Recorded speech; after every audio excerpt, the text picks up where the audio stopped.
नमस्कार दोस्तों, मैं हूँ आरती प्रजापति यूट्यूब चैनल पर आप सभी का हार्दिक स्वागत करती हूँ। दोस्तों, आज के इस वीडियो में हम unit number 9 people development and environment के पीवाईक्यूएस करने वाले। ओके, और यहाँ पर जो भी पीवाईक्यूएस मैं करवा रही हूँ वो आपको एक्सप्लेनेशन के साथ करवा रही हूँ। ओके, डिटेल्स में करवा रही हूँ क्योंकि पीपल डेवलपमेंट एंड एनवायरनमेंट के मैंने 5 या 6 वीडियो ही बनाए हुए, बाकी के वीडियो नहीं बनाए।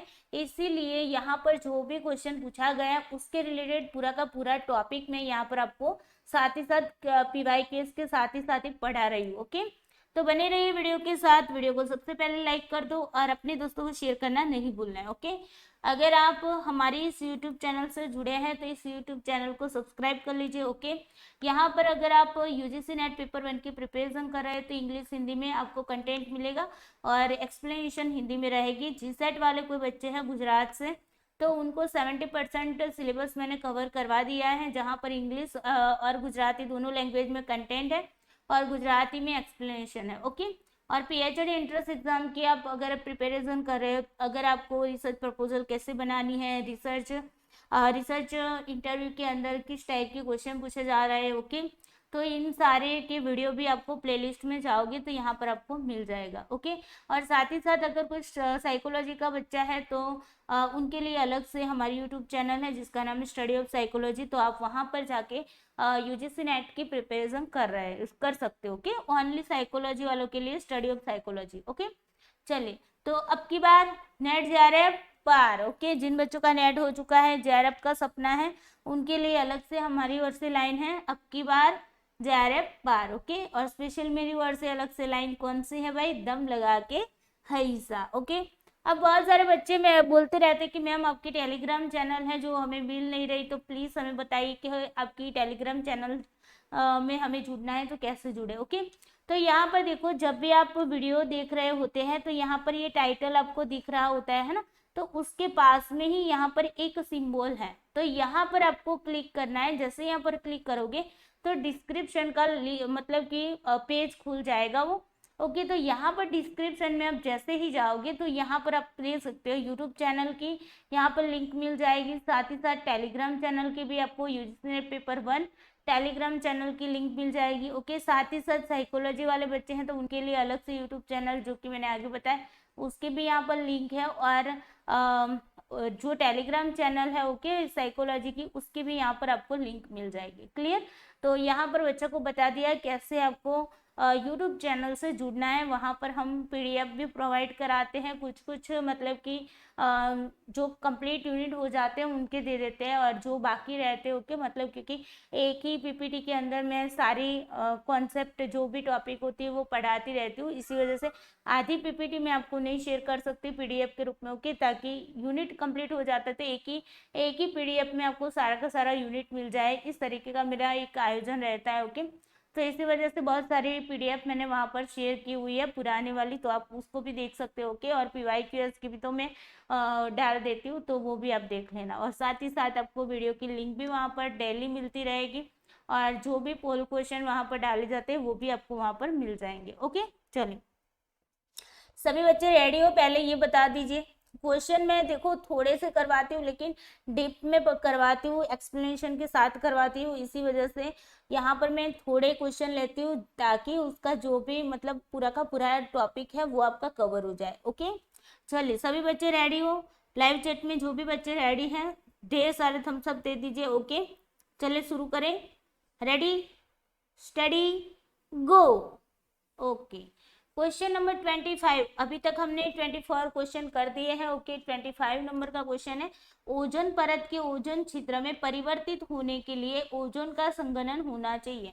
मतलब कि अगर ओजोन की जो परत है ओके, आपको पता है मैंने आगे भी आपको बताया था कि इस तरीके से हमारी पृथ्वी है और ऊपर यहाँ पर ओजोन का लेयर है जो क्या करता है, हमें सन के मतलब कि जो सूर्य है उनके जो अल्ट्रावायलेट जो भी रेडिएशन है उससे मतलब पृथ्वी को बचाता है। ओके, क्योंकि यहाँ से ही कुछ अल्ट्रावायलेट जो भी रेडिएशन है मोस्टली ये रेडिएशन यहाँ से वापस चले जाते हैं, बिकॉज यहाँ पर ओजोन का लेयर बना है। ओके, और कुछ है जो नीचे की ओर आते हैं तो उनमें से कुछ वापस चले जाते हैं। ओके, और वो यहाँ पर आ जाते हैं। ओके, और कुछ थोड़े से होते हैं जो पृथ्वी के अंदर चले जाते हैं। ओके, तो इस तरीके का यहाँ पर ये सिचुएशन बनता है। ओके, तो यहाँ पर जो ओजोन लेयर जो होता है ना, वो ओजोन लेयर क्या करता है, वो पृथ्वी को मतलब कि बचाता है सन के रेडिएशन से, अल्ट्रावायलेट रेडिएशन से। ओके, अगर आप अल्ट्रावायलेट रेडिएशन का भोग बनते तो कैंसर और फिर स्किन का कैंसर होता है। ओके, बहुत सारी समस्याएं आ जाती है। इसी वजह से ये ओजोन लेयर की वजह से हम सब मतलब कि यहाँ पर जिंदा है, सभी प्राणी जो है, प्राणी जगत है पूरा का पूरा पृथ्वी पर जो भी, ओके, वो सभी के सभी जिंदा इसी वजह से। ओके, ओजोन लेयर की वजह से। अब यहाँ पर ये पूछा गया है कि ओजोन परत जो है, ये ओजोन लेयर है, उसको छिद्र में परिवर्तित करना। छिद्र में आप लोगों ने पढ़ा होगा, मैंने मॉन्ट्रियल प्रोटोकॉल आपको पढ़ाया हुआ है। ओके, पिछली बार ही पढ़ा हुआ। तो उसके अंदर हमने देखा था कि ओजोन का जो लेयर है वहां पर एक छिद्र पड़ गया है। ओके, इस तरीके का एक छिद्र हो गया। अब ये छिद्र में परिवर्तित हुआ है, वो कैसे पता चलता है, मतलब कि उसका जो लेयर होता है ना, परत होती है, वो पतली हो जाती है। छिद्र का मतलब क्या होता है, वो पतली हो जाती है। ओके, पतली होने की वजह से यहाँ पर जो भी सूर्य के जो अल्ट्रावायलेट रेडिएशन आते हैं ना, वो पृथ्वी पर ज्यादा आते हैं। यहाँ से वापस जो जाते थे ना, वो कम जाते हैं और पृथ्वी पर ज्यादा आ जाते हैं। ओके, तो यहाँ पर ये जो पतली परत बन जाते हैं, उसी को हम ओजोन छिद्र कहते हैं। ओके, तो उसको कैसे हम पता करेंगे कि हाँ ये जो है वो ओजोन का छिद्र ही है, कैसे पता चलता है, कितना मतलब कि उसका लेयर बन जाता है, तब हमें पता चलता है कि हाँ ये ओजोन का छिद्र है, वो आपको यहाँ पर बताना है। तो यहाँ पर बोला गया है कि 220 डॉप्सन यूनिट, ओके, फिर 300 डॉप्सन यूनिट, 400 डॉप्सन यूनिट, या फिर यहाँ पर पूछा है 320 डॉप्सन यूनिट। ओके, तो यहाँ पर आंसर कीजिए सभी बच्चे। उसके बाद में इसको आपको समझा देती हूँ कि किस तरीके का इसका मतलब क्या होता है।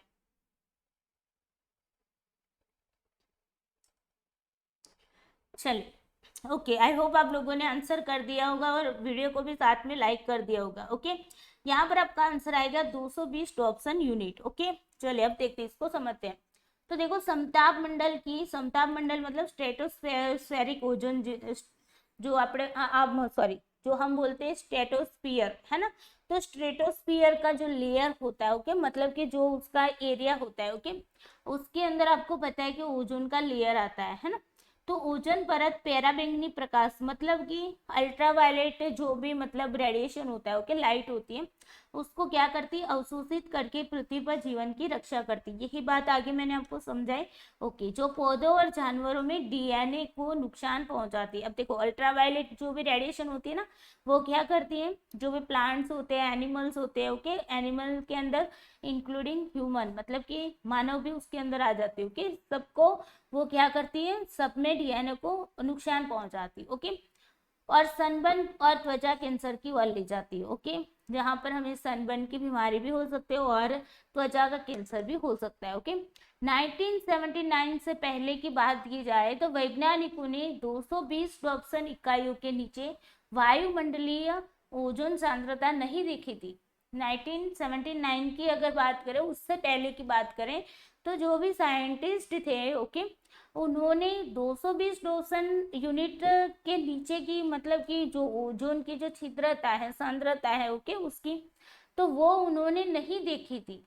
लेकिन बाद में क्या हुआ, 1980 का टाइम आया, तो 1980 के दशक की शुरुआत में जमीन आधारित और उपग्रह माप के संयोजन के माध्यम से वैज्ञानिकों ने महसूस करना शुरू किया कि पृथ्वी की जो प्राकृतिक सनस्क्रीन प्रत्येक वसंत में दक्षिणी ध्रुव पर नाटकीय रूप से पतली हो रही है। मतलब कि दक्षिणी ध्रुव जो है ना पृथ्वी का, ये पृथ्वी है मान लो, ओके, तो पृथ्वी का ये दक्षिणी ध्रुव, ओके, ये साउथ, ओके, और ये नॉर्थ होता है ना, नॉर्थ होता है। ओके, तो साउथ में क्या है, दक्षिणी ध्रुव पर मतलब साउथ पोल पर पतली हो रही है, मतलब कि वो जो ओजोन की जो मतलब कि लेयर है वो क्या हो रही है, पतली हो रही है। और अंटार्कटिका के ऊपर ओजोन परत के इस पतलेपन को ओजोन छिद्र के रूप में जाने जाने लगा। ओके, 1980 के पहले ही दशक में उन्होंने देखा कि हाँ भाई, यहाँ पर जो पृथ्वी के ऊपर का जो मतलब एंटार्कटिका खंड जो है ना, तो उसके ऊपर की ओर, ओके, उसके ऊपर की ओर जो पृथ्वी का यहाँ पर ये ओजोन लेयर था ना, वो यहाँ पर पतला होता उनको दिख गया। ओके, और फिर उन्होंने उसको क्या कह दिया कि ओजोन छिद्र, उसको नाम दे दिया गया ओजोन छिद्र, मतलब कि ओजोन हॉल। ओके ओके, आगे देखो, जमीन से ऊपर तक हवा के एक स्तंभ में ओजोन की मोटाई को डॉप्सन इकाइयों के संदर्भ में मापा जाता है। ओके, मतलब कि उसका जो ये लेयर होता है ना, उस लेयर का जो मतलब उसकी जो ये मोटाई है ना, उसी को क्या बोलते हैं भाई, डॉप्सन यूनिट के संदर्भ में उसको माना जाता है, मापा जाता है। ओके, उसको मेजर करना होता है, तो किस में मेजर करते हैं, डॉप्सन यूनिट के अंदर मेजर करते हैं। ये बहुत ही इंपॉर्टेंट चीजें हैं, बिकॉज देखो एग्जाम के अंदर कुछ भी स्टेटमेंट डाल सकते हो। ओके, तो आपको पहले ये पता होना चाहिए कि डॉप्सन यूनिट क्या है। ओके, तो डॉप्सन यूनिट क्या है, पता चला ना कि ओजोन की जो मोटाई होती है ना, उसको मेजर करने के लिए डॉप्सन यूनिट का यूज किया जाता है, उसको डॉप्सन यूनिट बोला जाता है। ओके, उस मोटाई को ही क्या बोलते हैं, उस मोटाई को ही क्या बोलते हैं भाई, डॉप्सन यूनिट बोलते हैं। ओके, अब देखो, एक डॉप्सन यूनिट ओजोन की मात्रा है जो मौजूद होगी यदि यह औसत समुद्र स्तर के दबाव और तापमान पर 0.01 मिमी मोटी परत बनाती है। देखो, एक डॉप्सन यूनिट की अगर हम बात करते हैं, वन डॉप्सन यूनिट की बात करते हैं, तो वन डॉप्सन यूनिट ओजोन की मात्रा है। ओके, मतलब कि ओजोन का कितना उसके अंदर मात्रा रही हुई है। ओके, उसके अंदर कितना माप रहा है। ओके, तो मात्रा रही है ये बताया, अमाउंट बोलते हैं, अमाउंट ऑफ ओजोन। ओके, तो जो मौजूद होगी यदि यह औसत एवरेज अगर हम बात करें, ओके, तो समुद्र स्तर के दबाव, ओके, मतलब सी लेवल प्रेशर जो होता है एंड जो टेम्परेचर होता है उस पर 0.01 मिमी मोटी परत बनाती है। ओके, अब आगे देखो, पृथ्वी की सतह पर ओजोन परत की औसत मोटाई लगभग कितनी होती है, 300 डॉप्सन यूनिट, या एक परत है जो 3 मिलीमीटर मोटी होती है। समझ आया ना क्या बताया जा रहा है। अगर हम बात करें कि अगर वन डॉप्सन की बात करते हैं, ओके, वन डॉप्सन की बात करते हैं तो वो कितनी होती है, वन डॉप्सन, यहाँ पर ये भी पूछा जा सकता है। ओके, तो हम यहाँ पर Dobson, one Dobson is equal to 0.01 मिमी, मतलब मिलीमीटर। मिमी का मतलब क्या होता है, मिलीमीटर। Okay, millimetre. अब देखो, यहाँ पर अगर हम पृथ्वी की सतह पर ओजोन के लेयर की अगर एवरेज मोटाई हम देखते हैं तो वो कितनी होती है, 300 डॉप्सन यूनिट।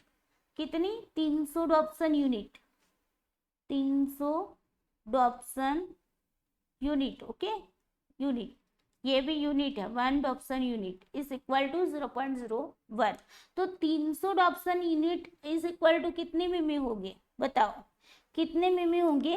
तो यहाँ पर देखो 0.01 मिमी है ना, क्या है, 0.01 मिमी इंटू कितना करोगे, 300 कर दो, तो यहाँ से आपको आंसर मिल जाएगा 1/100 इंटू 300, है ना, 0 0 0 0 कट गया, मतलब 3 मिमी यहाँ पर आपका आंसर बन गया है ना। ओके, तो ये आपको याद रखना है कि पृथ्वी की सतह पर जो ओजोन की लेयर होती है वो एवरेजेस उसकी मोटाई कितनी होती है भाई, उसकी एवरेजेस मोटाई होती है 300 डॉप्सन यूनिट। अगर एक डॉप्सन यूनिट की याद रह गई तो 300 डॉप्सन की यूनिट की आप इजीली निकाल पाओगे, जैसे हमने यहाँ पर निकाली है ना। तो वन डॉप्सन यूनिट की कितनी है, 0.01 मिमी है, तो 300 डॉप्सन यूनिट यानी कि 3 मिलीमीटर मोटी होती है एवरेजेस मोटाई। ओजोन लेयर जो होता है ना, ये ओजोन लेयर है, तो उसकी ये मोटाई की बात हो रही है। Clear, okay. अब आगे देखो, एंटार्क्टिका में जहां ओजोन छिद्र की घटना मुख्य रूप से देखी जाती है, कुल सम ओजोन स्तर 220 डॉप्सन इकाइयों से कम है। मतलब कि यहाँ पर ये जो एंटार्क्टिका के आगे साउथ पोल, अगर आगे साउथ पोल के आगे क्या दिखने को मिला, जो छिद्र देखने को मिला ना, ओजोन की जो पतली परत दिखने को मिली, जिसको हम ओजोन हॉल बोलते हैं, है ना।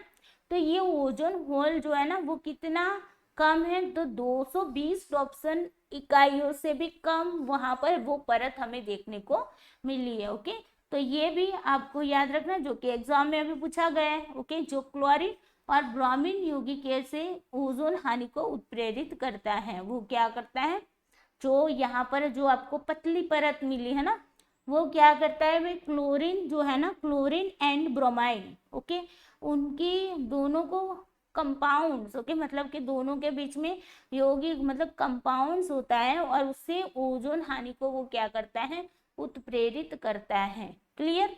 ओके। इसके बाद देखो इन कारणों से नासा ने 220 टॉपसन इकाइयों का उपयोग ओजोन हानि का प्रतिनिधित्व करने वाले क्षेत्र की सीमा के रूप में करता है। अब नासा जो है ना, जो तो वो नासा ने क्या किया भाई, नासा ने बता दिया कि 220 टॉपसन इकाई, जो एवरेजेस हमने 300 बताई थी, अब 220 की पतली परत हमें दिखने को मिली। इसी वजह से उन्होंने ये बता दिया कि ओजोन हानि का जो प्रतिनिधित्व करने वाला क्षेत्र जो होता है उसकी सीमा क्या है, उसकी सीमा उन्होंने 220 टॉपसन यूनिट बता दी। ओके, चले तो यहाँ पर आंसर क्या आएगा, 220 टॉपसन यूनिट। क्लियर? चलो क्वेश्चन नंबर 26 लगाओ। क्वेश्चन नंबर 26 कह रहा है कोविड-19 रोग के लिए जिम्मेदार वायरस कौन सा है, बताइए। कोविड-19 हम बोलते तो है ना, वो एक रोग है ना, डिसीज है, तो उसके लिए जिम्मेदार कौन सा वायरस है। कोई भी डिसीज होता है तो उसके लिए कोई ना कोई वायरस जो होता है वो जिम्मेदार होता है ना। जैसे कि HIV एड्स की बात करते हैं ना, तो उनके लिए भी मतलब कि क्या है, एक वायरस जिम्मेदार है। इसी तरीके से यहाँ पर भी एक वायरस जिम्मेदार है, वो कौन सा है, SARS-CoV-2, SARS-CoV-1, H2N2, TB-CoV-2। कौन सा आंसर होगा, आप सभी बच्चे आंसर करेंगे इसका। और देखिए जो भी टॉपिक में डिटेल्स में पढ़ा रहे ना, वो अपनी नोट के अंदर नोट भी करते रहना, ओके, ताकि दोबारा से उसके रिलेटेड कोई क्वेश्चन आएगा तो मतलब आपको याद रहेगा, इसको रिपीट करना, रिवाइज करना है। ओके, जो भी टॉपिक में यहाँ पर समझा रही हूँ क्वेश्चन के साथ, उसको आपको रिवाइज भी करना है। ओके, चलिए तो यहाँ पर आंसर क्या आएगा, SARS-CoV-2। अब ये क्या है उसको समझते हैं, डिसीज क्या है, वायरस क्या है, उसको भी समझते हैं। ओके, देखो वायरस और उनके कारण होने वाली बीमारियों के अक्सर अलग अलग नाम होते हैं। कोई भी वायरस होता है ना, उसके और उसके कारण जो भी बीमारियां होती है, ओके, जो भी डिसीज होता है तो उसके अलग अलग नाम होते हैं ना। जैसे कि HIV अगर वह वायरस है, HIV क्या है, वह वायरस है, ओके, जो एड्स का कारण बनता है। किसका कारण है, एड्स का कारण। तो एड्स क्या हो गई आपकी, एड्स हो गई बीमारी, ओके, और HIV क्या हो गया है, वायरस हो गया। ओके, लोग अक्सर किसी बीमारी का नाम जानते हैं लेकिन उस वायरस का नाम नहीं जो उसे पैदा करता है। हमें ये तो पता होता है कि ये बीमारी ये है ना, जैसे कि मलेरिया हो गया मान लो, है ना, तो मलेरिया हमने जाना, लेकिन किस वायरस की वजह से होता है वो हमें नहीं पता होता है ना, क्योंकि बीमारी हम जान लेते हैं। और देखो वायरस और बीमारी के नामकरण के लिए अलग अलग प्रक्रियाएं और उद्देश्य होते हैं। ओके, अगर वायरस का नाम है और डिसीज का नाम है तो दोनों का नामकरण जो किया हुआ है उनकी प्रोसेस भी अलग होती है, उनके उद्देश्य भी अलग होते हैं। ओके, जैसे कि नैदानिक परीक्षणों, टीकों और दवाओं के विकास को सुविधाजनक बनाने के लिए वायरस का नाम उनकी आनुवंशिक संरचना के आधार पर रखा जाता है। ओके, जो भी मतलब कि हम वायरस का जो नाम रखते हैं वो नैदानिक जो भी परीक्षण होते हैं, ओके, जिसको हम डायग्नोस्टिक टेस्ट बोलते हैं या फिर वैक्सीन बोलते हैं, टीकों को वैक्सीन बोलते हैं ना, वैक्सीन है, मेडिसिन है, ओके, उसके विकास को सुविधाजनक बनाने के लिए हम वायरस का नाम क्या करते हैं, उनकी जो भी आनुवंशिक जो भी संरचना होती है, जेनेटिक जो स्ट्रक्चर होता है ना, उसी के अकॉर्डिंग उसको नाम दे देते हैं, है ना। अब वायरोलॉजिस्ट और व्यापक वैज्ञानिक समुदाय यह करते हैं, इसलिए वायरस का नाम international committee on taxonomy of virus द्वारा रखा गया है। ओके, अब देखो वायरस का नाम, जो भी वायरस का नाम रखा जाता है, जैसे कि HIV वायरस है तो उसका नाम जो रखा गया वो किसके द्वारा रखा जाता है, जितने भी वायरस है, ऐसा नहीं कि HIV वायरस की बात हो रही है। ओके, अगर कोविड-19 का जो वायरस है ओके, SARS-2 है, ओके, SARS-CoV-2, तो उसका भी नाम मतलब कि जितने भी वायरस है उनका नाम किसके द्वारा रखा जाता है, तो यहाँ पर एक क्या है भाई, international committee on taxonomy of virus. Okay, ये उनका पूरा फुल फॉर्म है। ओके, तो यहाँ पर अगर आपको इंग्लिश में देखना है तो देख सकते हो, international committee on taxonomy of virus. Okay, उसका अगर आपको फुल फॉर्म पूछा जा सकता है आईसीटीवी का फुल फॉर्म बताइए। ओके, तो आईसीटीवी का फुल फॉर्म है international committee on taxonomy of virus. Okay, उनके द्वारा वायरस का नाम रखा जाता है। ओके, रोगों के नाम रोगों की रोकथाम, प्रसार, संचरणशीलता, गंभीरता और उपचार पर चर्चा को सक्षम बनाने के लिए रखे गए। ओके, डिसीज के नाम क्यों रखते हैं भाई? कि उस डिसीज को रोका जा सके, ओके, उसका प्रसार कर सके, ओके, उसका संचरणशीलता उसकी बढ़ा सके, ओके, उसको मतलब सक्षम बना सके, ओके, गंभीरता आ सके लोगों में, है ना, उसकी ट्रीटमेंट कर सके। तो उन सभी के लिए हम रोगों के नाम इसी तरीके से रखते हैं। ओके, ताकि हम रोगों के नाम हमें याद होते हैं लेकिन वायरस के बारे में हम नहीं जान पाते, है ना। चलिए, अब देखो, मानव रोग की तैयारी और प्रतिक्रिया WHO की भूमिका है, इसलिए WHO द्वारा रोगों के अंतरराष्ट्रीय वर्गीकरण में आधिकारिक तौर पर रोगों का नाम रखा गया है। ओके, देखो, वायरस के लिए आईसीटीवी वायरस का नाम देते हैं, जबकि रोगों का नाम कौन देता है? रोगों के जो भी नाम होते हैं वो आईसीडी देता है। क्या देता है? आईसीडी। ओके, तो आईसीडी मतलब WHO द्वारा, ओके, WHO द्वारा। ओके, WHO का फुल फॉर्म अगर यहाँ से बात कर लेते हैं तो WHO का फुल फॉर्म है वर्ल्ड हेल्थ ऑर्गेनाइजेशन। ओके, और उसका हेडक्वार्टर अगर पूछा जा सकता है तो जिनीवा के अंदर, स्विट्जरलैंड के अंदर। ओके, और उसका फाउंडर मतलब कब वो मतलब उसकी स्थापना की गई थी तो 7 अप्रैल 1948 को उसकी स्थापना की गई थी। ओके, तो ये WHO की यहाँ पर जानकारी। अब देखो, WHO के द्वारा आईसीडी, ओके, आईसीडी में आधिकारिक तौर पर रोगों का नाम रखा जाता है। अब आईसीडी क्या है भाई? तो आईसीडी है international classification of disease. Okay, ये उसका फुल फॉर्म है, तो आपको याद रखना है फुल फॉर्म भी कि आईसीडी का full form international classification of disease. Okay, तो उसके द्वारा रोगों का नाम रखा जाता है। तो यहाँ पर आपको दो चीजें जानने को मिली। क्या जानने को? वायरस का नाम जो है वो आईसीटीवी के द्वारा दिया जाता है, डिसीज का नाम है वो आईसीडी के द्वारा दिया जाता है। ओके, अब आईसीटीवी ने 11 फरवरी 2020 को एक नए वायरस के नाम के रूप में गंभीर तीव्र श्वसन सिंड्रोम कोरोना वायरस 2, ओके, जिसको SARS-CoV-2 की घोषणा की थी। अब ये पूछा जा सकता है कि भाई कोरोना की जो वायरस है उसका नाम किसने दिया था? तो आईसीटीवी के द्वारा दिया गया था। कब दिया गया था? 11 फरवरी 2020 को दिया गया था। अब SARS-CoV-2 जो है वो वायरस है किसका? कोविड-19 का। कोविड-19 क्या है? रोग है। ओके, ये क्या है? डिसीज है। ओके, ये डिसीज है, और ये डिसीज का जो वायरस है उस वायरस का नाम क्या है भाई?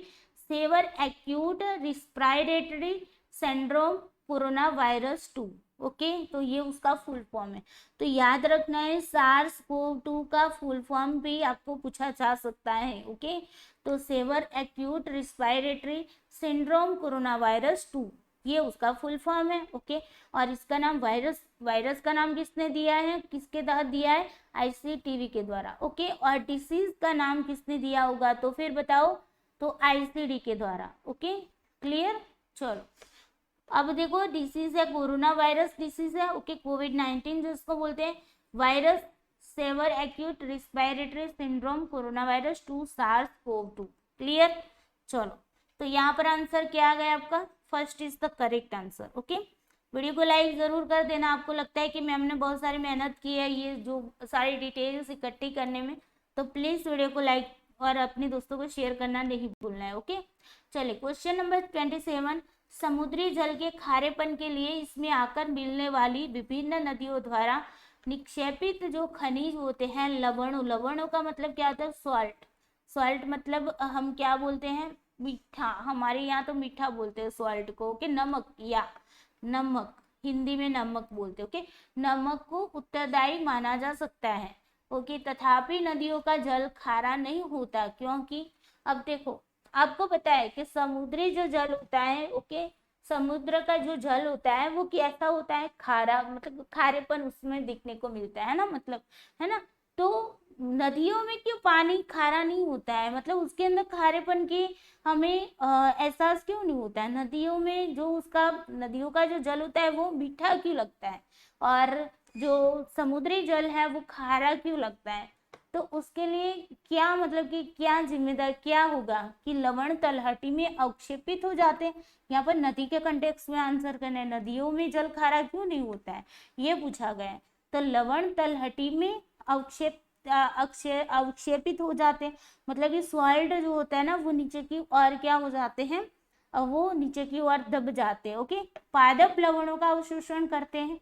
पादप मतलब प्लांट्स जो होते हैं, ओके, पेड़ पौधे जिनको बोलते हैं ना, छोटे छोटे प्लांट। ओके, तो प्लांट्स जो होते हैं क्या वो मतलब सॉल्ट को मतलब क्या कर लेते हैं, अवशोषित कर लेते हैं। ओके, नदी जल वर्षा से आपूरित हो जाती है। नदी जो है ना वो जल वर्षा से क्या हो जाती है, आपूरित हो जाती है। ओके, उसके बाद देखो नदी का गाद लवण को निष्प्रभावी कर देता है, मतलब कि जो रिवर का जो न्यूट्रलाइजेशन होता है ना वो क्या करता है, मतलब कि सॉल्ट को क्या कर देता है, निष्प्रभावी कर देता है। ओके, नदी का जो गाद होता है ना वो क्या कर देता है, सॉल्ट को निष्प्रभावी कर देता है। इसी वजह से नदी का पानी मीठा होता है, खारा नहीं होता है। ये उसके यहाँ पर ऑप्शन है। बताइए इसका आंसर करें सभी बच्चे, क्या आंसर सही हो सकता है।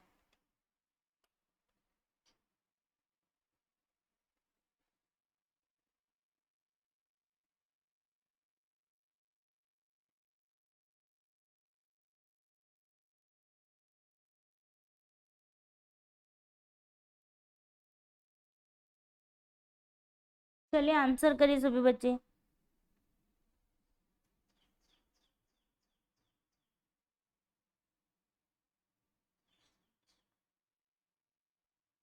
ओके, तो यहाँ पर आंसर क्या आएगा कि जो रिवर वाटर है ना वो रेन से क्या हो जाती है, रिप्लेनिश्ड हो जाती है। ओके, जल वर्षा आती है ना उसी के वजह से वो क्या हो जाती है, रिप्लेनिश्ड हो जाती है। ओके, तो third is the correct answer. अब इसको समझते हैं। चलिए अब देखो समुद्र का खारापन कई प्राकृतिक प्रभाव और प्रक्रियाओं का परिणाम होता है ना, और नदियों का समुद्र में प्रवेश करना इन्हीं कारकों में से एक है। ओके, नदियों का जो नदी जो होती है ना वो समुद्र के अंदर प्रवेश करती है, उसके लिए भी प्राकृतिक प्रभाव और प्रक्रिया का जो प्रक्रियाएं होती है वो जिम्मेदार होती है। ओके, मछली का सेवन करने का फल मौसम की प्रजातियों में वृद्धि होती है। ओके, शुरुआत में प्राचीन समुद्र शायद केवल थोड़े नमकीन थे। ओके, मतलब कि थोड़े ही उसके अंदर जो सॉल्ट था ना वो थोड़े ही थे, मतलब थोड़ा ही सॉल्ट ही था। लेकिन समय के साथ जैसे जैसे बारिश पृथ्वी पर गिरती गई और जमीन पर दौड़ती गई, चट्टानों को तोड़ते हुए और अनेक उनके खनिजों को समुद्र में ले जाने के कारण समुद्र क्या होने लगा, खारा होने लगा। मतलब कि जो पहले के मतलब प्राचीन समुद्र की हम अगर बात करते हैं यहाँ पर, तो वहां पर क्या होता था कि मतलब कि समुद्र का जो पानी था वो इतना मतलब सॉल्टी नहीं होता था। लेकिन समय जैसे जैसे बीतता गया, परिवर्तन आता गया, बारिश ज्यादा होती गई पृथ्वी पर। ओके, और बारिश की वजह से वो बारिश जमीन पर से मतलब जमीन पर गिरती थी तो वो पानी था जमीन पर का। ओके, तो वो आगे बढ़ता जाता था, तो साथ ही साथ वो चट्टानों को भी तोड़ के उसके साथ साथ सभी चीजों को लेकर जाता था, खनिज को भी अपने साथ साथ लेकर जाते थे। तो उसी वजह से वो बारिश का जो पानी था वो जमीन से जाते जाते समुद्र से मिलता था जब भी नदी के रूप में। ओके, तो साथ ही साथ वो अपने साथ सारे खनिज वगैरह लेते जाता था, और जो भी सारी चीजें थी वो समुद्र में इकट्ठी होती थी। उसी वजह से समुद्र क्या होने लगा, खारा होने लगा। ओके, अब बारिश नदियों और नालों में मीठे पानी की पूर्ति करती है। बारिश जो है ना वो नदियों और नालों में मीठे पानी की पूर्ति करती है, इसलिए वे नमकीन स्वाद नहीं लेते हैं। हालांकि समुद्र का पानी उसमें बहने वाली सभी नदियों से सभी नमक और खनिजों को इकट्ठा करता है। यहाँ पर सिंपल सी बात समझो ना कि नदी का पानी जो होता है ना वो चलता ही रहता है ना, नदी का पानी चलता ही रहता है, एक जगह बस स्थिर तो होता नहीं, वो तो चलता रहता है। समुद्र जो है ना वो ऐसे समुद्र का पानी जो है वो वहीं पर ही रहता है, नदियों का पानी आके समुद्र को मिलता है। ओके, तो यहाँ पर जो पानी चलता रहता है ना तो उसके साथ जो भी मतलब कि ऐसे खनिज होते हैं जो खारापन पैदा करते हैं, वैसे सारे खनिज जो है वो नदी के पानी के प्रवाह के साथ साथ आगे बढ़ते जाते हैं और आगे जाके समुद्र में मिल जाते हैं। तो सभी इकट्ठे कहाँ पर हो जाते हैं, समुद्र में इकट्ठे हो जाते हैं। इसी वजह से समुद्र का पानी जो है ना वो खारा बन जाता है। और यहाँ पर नदी में जो बारिश होती है ओके, और बारिश की वजह से ये पानी आगे बढ़ता है और नदी का पानी जो है उसके अंदर जो खारेपन के जो भी खनिज होंगे वो आगे बढ़ जाएंगे, इसी वजह से नदी का पानी जो है वो मीठा बन जाता है। ओके, इसी बस यही इसका रीजन है। तो बारिश जो है ना, जल वर्षा जिनको बोलते हैं, वो ही उसका रीजन है कि नदियों में खारेपन का हमें एहसास नहीं होता है, मतलब नदी का पानी खारा नहीं होता है लेकिन मीठा होता है। क्लियर? ओके, ये अनुमान है कि अकेले संयुक्त राज्य अमेरिका से बहने वाली नदियां और धाराएं 225 मिलियन टन घुलित ठोस पदार्थ और 513 मिलियन टन निलंबित तलछट प्रतिवर्ष समुद्र में बहाती हैं। दुनिया भर में नदियां सालाना अनुमानित रूप से 4 बिलियन टन घुले हुए लवण समुद्र में ले जाती हैं। देखो, सालाना, हर साल की बात है। दुनिया भर में नदियां जो हैं वो हर साल, अगर हम अनुमानित रूप से देखा जाए तो 4 बिलियन टन घुले हुए जो मतलब कि सॉल्ट वाला जो पानी है वो समुद्र में ले जाती है। ओके, समुद्र के पानी से लगभग समान टन नमक संभवतः समुद्र तल पर तलछट के रूप में जमा हो जाते हैं। ओके, समुद्र के जो पानी में जो लगभग समान टन जो है ओके, कुछ नमक है ओके, जो समुद्र के पानी में मिला हुआ है, वो क्या हो जाता है भाई, समुद्र के तल के अंदर। ओके, मान लो ये समुद्र है और उसका ये तल है नीचे की ओर, वो इकट्ठे हो जाते हैं, मतलब वो नमक इकट्ठा हो जाता है नीचे की ओर। ओके, इस प्रकार वार्षिक लाभ वार्षिक नुकसान की भरपाई कर सकता है।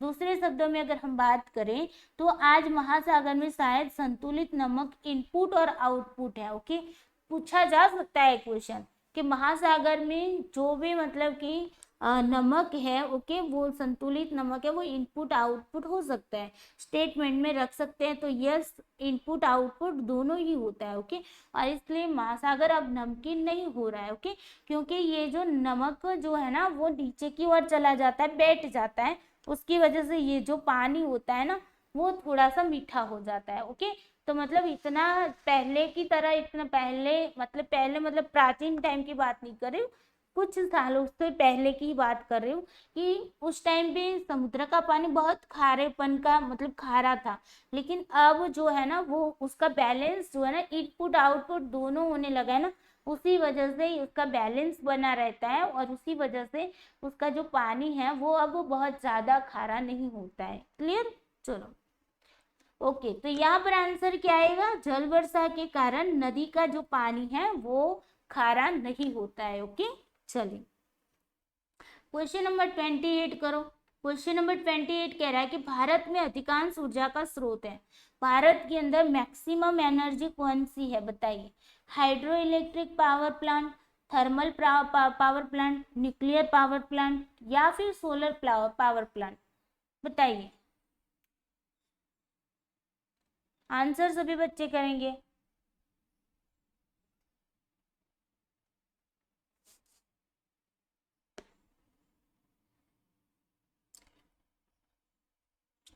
ओके, तो यहाँ पर आपका आंसर आएगा thermal. Okay, thermal power plant, yes.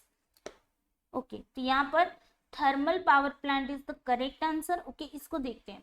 Bharat की 80% से अधिक ऊर्जा जरूरतें 3 ईंधनों से पूरी होती है। ओके, तो भारत के अंदर की बात करते हैं ओके, तो उसकी ज्यादा से ज्यादा जो एनर्जी है ओके, एनर्जी की जो नीड्स है वो 3 प्रकार के ईंधनों से पूर्ति होती है। ओके, एक तो है कोयला जिनको बोलते हैं कोल, ओके, दूसरा है तेल जिनको बोलते हैं ऑयल, ओके, तीसरा है ठोस biomass, okay, solid biomass. Okay, इन तीनों से ही उसकी एनर्जी की जो नीड है वो पूरी होती है। ओके, अब देखो, कोयले ने बिजली उत्पादन और उद्योग के विस्तार को आधार बनाया है।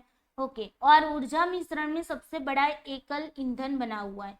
कोयला जो है ना वो सबसे ज्यादा, आपको पता है कि अभी हम जो भी मतलब कि बिजली उत्पन्न करते हो उनमें सबसे ज्यादा कोयले से उत्पन्न होती है ना। तो ये एक एकल ईंधन बन चुका है, सबसे बड़ा एकल ईंधन बन चुका है। ओके, थर्मल पावर प्लांट कोयले जैसे प्राथमिक ईंधन की उष्मा ऊर्जा को विद्युत शक्ति में परिवर्तित करते हैं। थर्मल पावर प्लांट जो होते हैं ना वो क्या करते हैं, कोल जैसे जो प्राथमिक ईंधन है ओके, प्राइमरी फ्यूल्स है, उसकी वो जो उष्मा ऊर्जा है ओके, उनकी जो एनर्जी है उसको वो कन्वर्ट करते हैं, किसमें कन्वर्ट करते हैं, इलेक्ट्रिक पावर के अंदर कन्वर्ट कर देते हैं। ओके, अधिकांश थर्मल पावर स्टेशनों में प्राथमिक ईंधन का दहन पानी को गर्म करता है और इसे भाप में बदल देता है।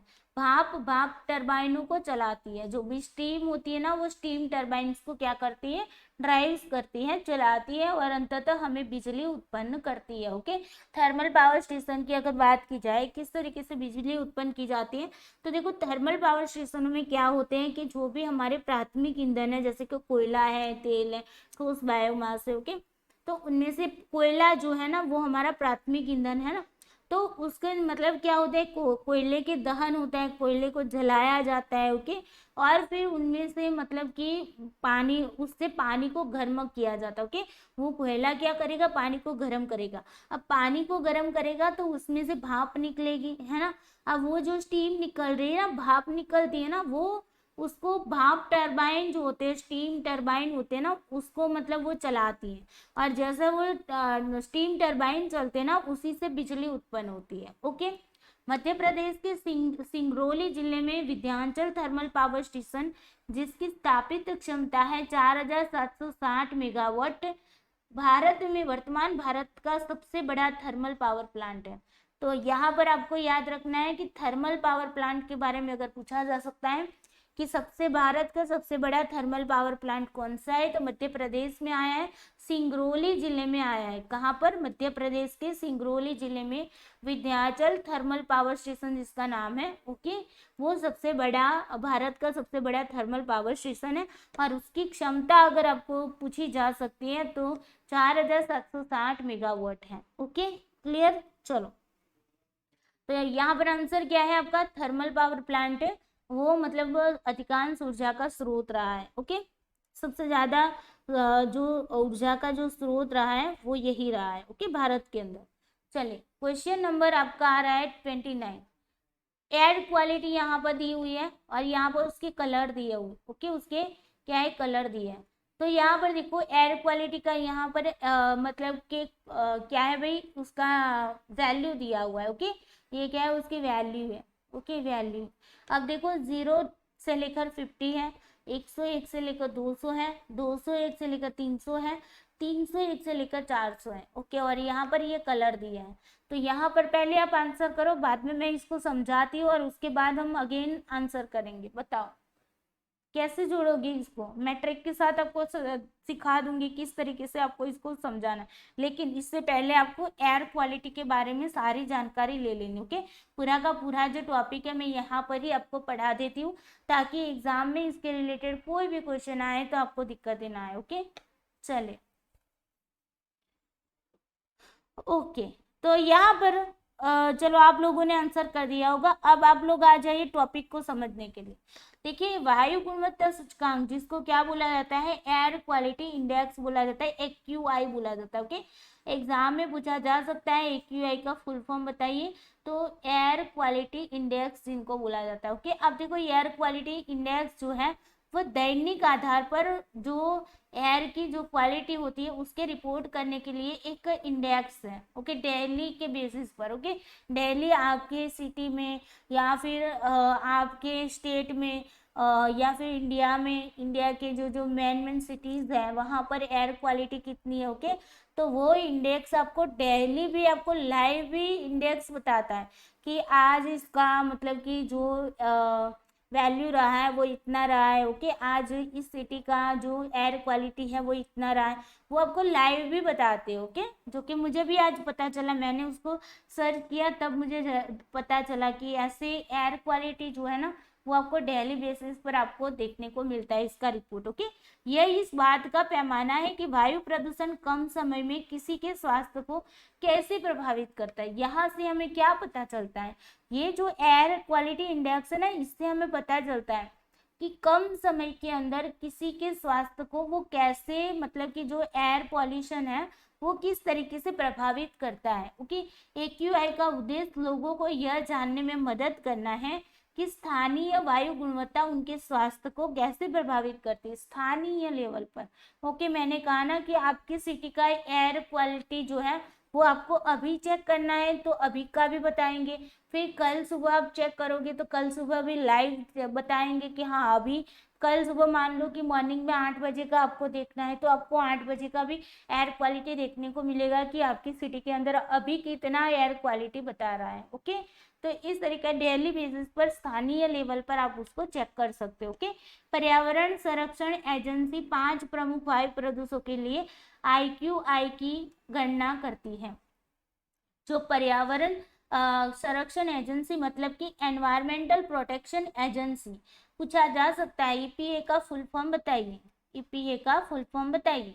तो एनवायरमेंटल प्रोटेक्शन एजेंसी। ओके, अब ये जो एनवायरमेंटल प्रोटेक्शन एजेंसी है उन्होंने 5 प्रमुख वायु प्रदूषक मतलब कि एयर पॉल्यूलेंट्स की बात की है, 5 मेजर एयर पॉल्यूलेंट्स की बात की। ओके, जिसके लिए सार्वजनिक स्वास्थ्य की सुरक्षा के लिए राष्ट्रीय वायु गुणवत्ता मानक स्थापित किए गए हैं। मतलब कि उसके लिए क्या किया गया, नेशनल एयर क्वालिटी स्टैंडर्ड्स जो है वो तय किया गया है। ओके, तो ये भी आपको याद रखना है NAQS। ओके, NAQS इसका फुल फॉर्म क्या होगा, national air quality standards. Okay, ये उन्होंने तय किया है, ये जो 5 मेजर एयर पॉल्यूलेंट्स है उसी के बेस पर। ओके, ये नॉर्म्स स्टैंडर्ड्स उन्होंने तैयार किए। ओके, एक तो है ग्राउंड लेवल ओजोन मतलब भूमि स्तर पर ओजोन का लेवल कितना है उसके बेसिस पर। Particle pollution. Okay, particulate matter जो होती है, ओके, जिसको हम PM बोलते हैं ना, तो पर्टिकुलर मैटर जो है उसके बारे में मैंने मतलब पिछले वीडियो में भी बताया था ना, पर्टिकुलर मैटर है।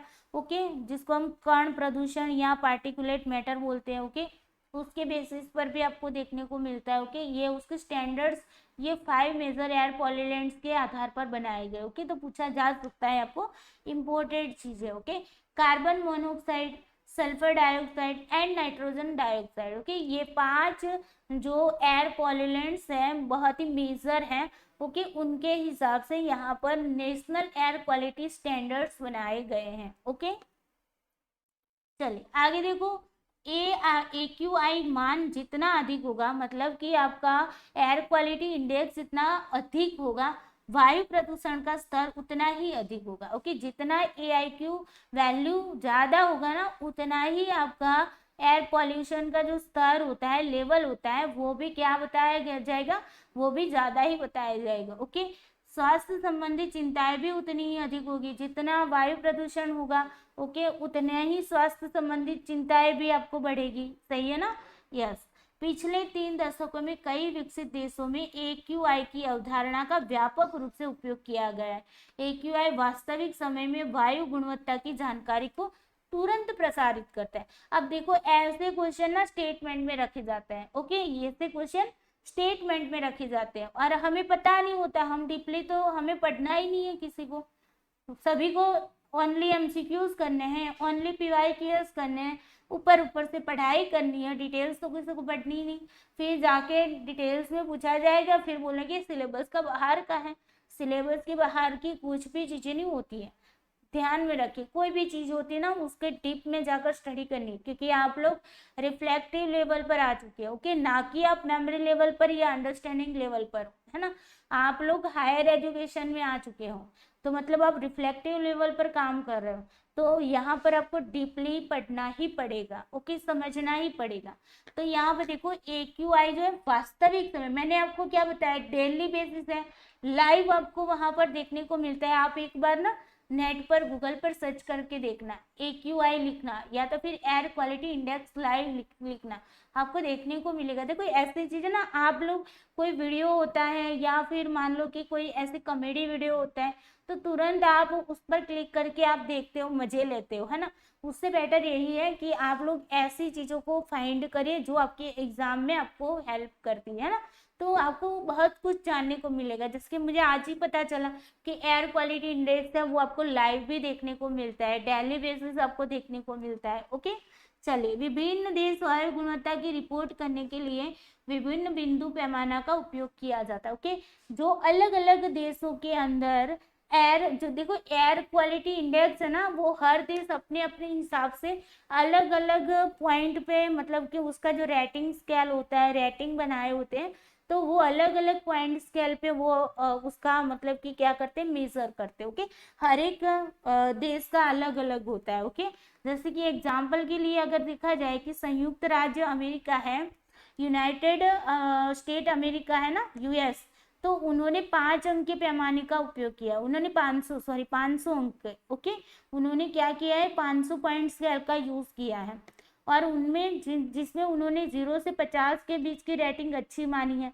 फिर 301 से लेकर 500 रेंज के बीच की जो रेटिंग है उन्होंने खतरनाक मानी है, बहुत ही खतरनाक है। ओके, भारत ने भी, यहाँ पर हम इंडिया में रह रहे हैं, तो एक एनालिसिस करते करते मुझे ये भी बात पता चली कि मोस्टली वो लोग जो भी ऐसे इंडेक्स रखते हैं ना, वो इंडिया के लेवल से बहुत ज्यादा एयर, देखो एयर क्वालिटी इंडेक्स है ना, तो उन्होंने जो क्वेश्चन पूछा है वो इंडिया के लेवल से पूछा है। कैसे पूछा है, इंडिया के लेवल से। अब देखने को तो आपको हर एक कंट्री के अलग अलग मिलेंगे पॉइंट स्केल, है ना, लेकिन इन्होंने यहाँ पर पूछा है वो किस तरीके का पूछा है, जनरली नहीं पूछा है, इंडिया को बेस बना के देखा है। ओके, तो वो भी मैं आपको यहाँ पर आगे क्लियर करूंगी। ओके, भारत भी 500 अंक के पैमाने का अनुसरण करता है, ये भी 500 पॉइंट स्केल का यूज तो करता है, लेकिन उन्होंने जो कलर के अंदर जो कलर दिया ना कि मतलब इतनी रेंज में ये कलर होता है, इतनी रेंज में ये कलर होता है, वो यूनाइटेड स्टेट अमेरिका और इंडिया, इन दोनों के बीच में गैप बन जाता है। ओके, दोनों की दोनों चीजें मैं आपको बताऊंगी। हर दिन प्रमुख प्रदूषणों की रिकॉर्ड सांद्रता पर नजर रखता है। देखो यही हर देश हर दिन की बात हो रही, डेली बेसिस की बात हो रही है। ओके, लाइव आपको याद रखना है इसको। इन कच्चे मापों को ईपीए द्वारा विकसित मानक फार्मूलों का उपयोग करके प्रत्येक प्रदूषक, जमीन स्तर के ओजोन है, कण प्रदूषक जो पीएम हमने बोला, कार्बन मोनोऑक्साइड, सल्फर डाइऑक्साइड, उन सभी के लिए एक अलग अलग एक्यूआई मान में परिवर्तित किया जाता है। इनको मतलब इनका भी मतलब नॉर्म्स बना दिया गया है। जो 5 हमने एयर पॉल्यूलेंट्स देखे ना आगे वाले, उनके भी उनको भी नॉर्म्स दिए गए कि भाई इतने से इतने में होगा तो ये इसके अंदर इतना होता है, इसके अंदर इतना होता है, वो आगे हम स्लाइड में देखते हो। ओके, इन AIQ मानों में से उच्चतम को उस दिन के AQI मान के रूप में रिपोर्ट किया जाता है। हाईएस्ट मतलब AQI आता है ना, जो भी मान आता है, हाईएस्ट वैल्यू आती है, उसी को उसी दिन की क्या माना जाता है, AQI माना जाता है। ओके, उसे हाईएस्ट वैल्यू को ही माना जाता है। समझ आए ना? ओके, चलिए अब यहाँ पर वेट, ये आपको थोड़ा सा नहीं दिखेगा, तो थोड़ा सा वेट करो, मैं इसको थोड़ा सा ठीक करना भूल गई। ओके, चलिए कोई नहीं, मैं इसको थोड़ा सा ठीक कर लेती हूँ, आप लोग बस थोड़ा सा रुक जाए।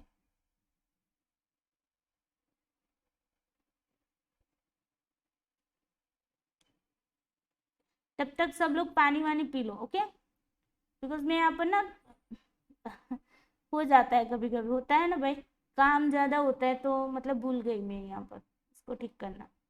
चलो कोई ना, मैं इसको ठीक कर लेती हूँ।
थोड़ा सा वेट करो। ओके,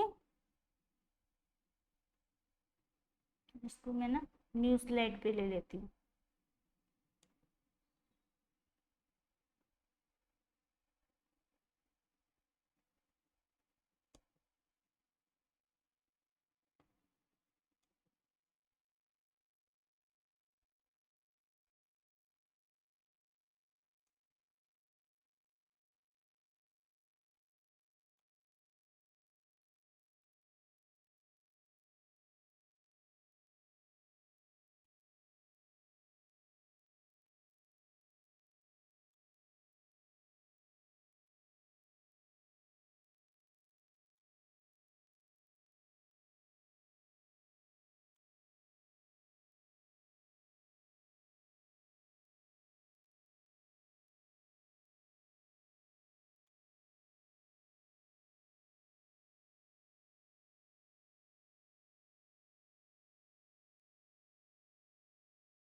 चलो अब थोड़ा सा दिख जाएगा आपको। ओके,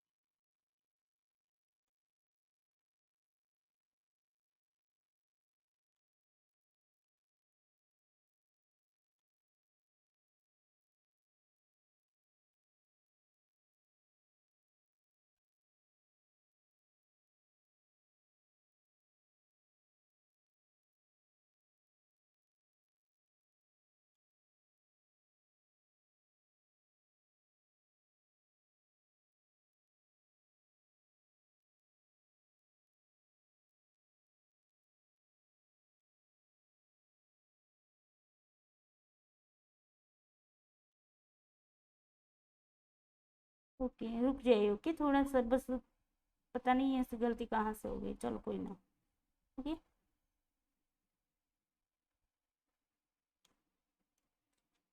काम के चक्कर में हो जाता है ऐसा, है ना।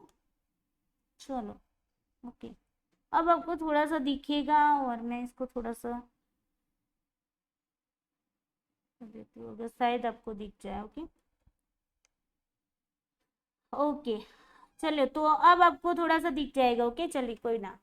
तो यहाँ पर देखो, एयर यहाँ पर क्वालिटी इंडेक्स है उसका, यहाँ पर एक चार्ट है। ओके, आपको थोड़ा सा दिख जाएगा, और जब भी मैं आपको पीडीएफ प्रोवाइड कराऊंगी तब मैं इसको थोड़ा सा ठीक करके बताऊंगी। ओके, अभी आपका टाइम खराब ना हो इसीलिए मैं यहाँ पर इतना ही रखती हूँ। चले, तो यहाँ पर देखो, सबसे पहले 0 से 50 की आपको देखना है। उसके बाद आप लोग ना ऐसे गिनती आप लोग सीखते हो ना, वैसे किसी को 0 से 50, 51 से 100, 100 से लेकर आपके 200, सॉरी 150। ओके, 151 से लेकर 200, और फिर जाके आपका 201 से लेकर 300, और लास्ट में है 300 से 500, 301 से 500। ओके, ये आपको आंकड़े याद रखने। 0 से 50, 51 से 100, 101 से 150, 151 से 200, फिर ये तो 50-50 का गैप हो गया 200 तक तो है।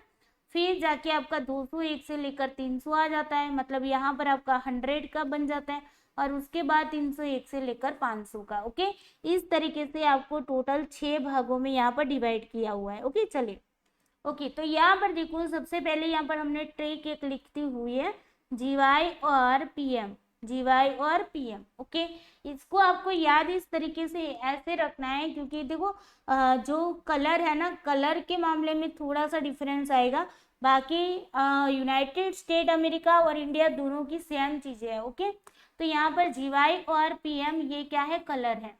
ओके, ये आपके किसके, यूनाइटेड स्टेट अमेरिका के है। ओके, अब देखो जी, जी का मतलब ग्रीन, यहाँ पर क्या होगा, ग्रीन। फिर वाई का मतलब है येलो कलर, ओके।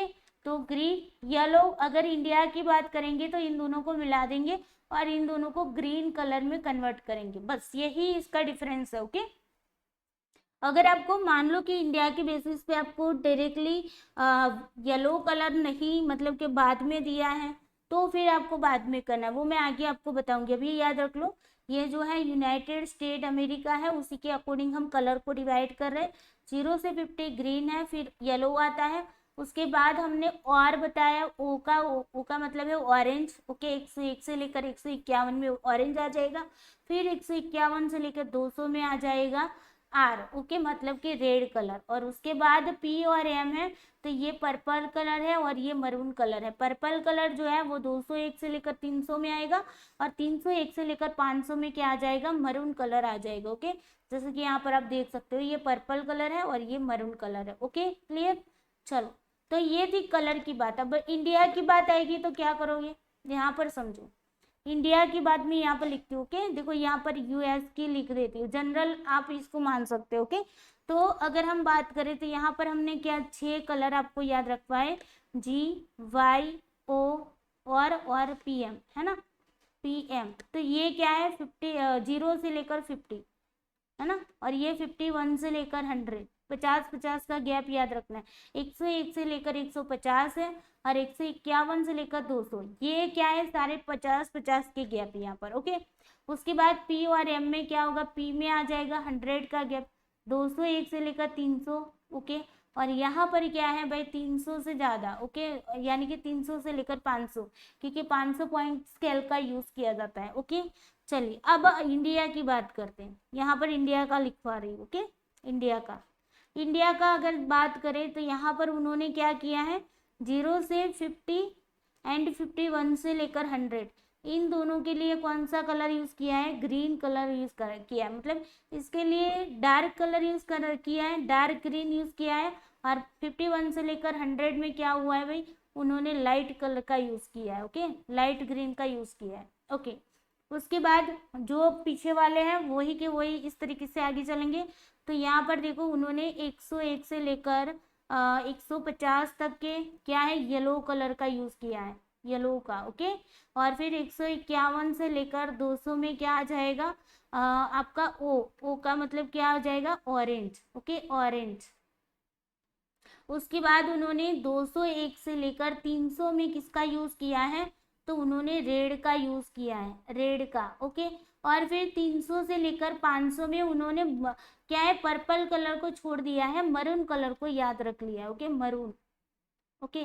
बस ये है आपके इंडिया के।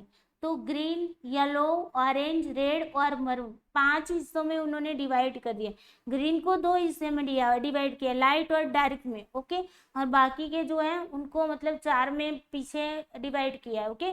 टोटल 6 बना लिया उन्होंने। एक निकाल कौन सा दिया, पर्पल वाला निकाल दिया, उसकी जगह पर ग्रीन में लाइट और डार्क कर दिया, बस यही उन्होंने कलर को मैच किया है, ओके। चलो अब आगे देखते हैं, ये सारा मैं हटा लेती हूँ, ओके।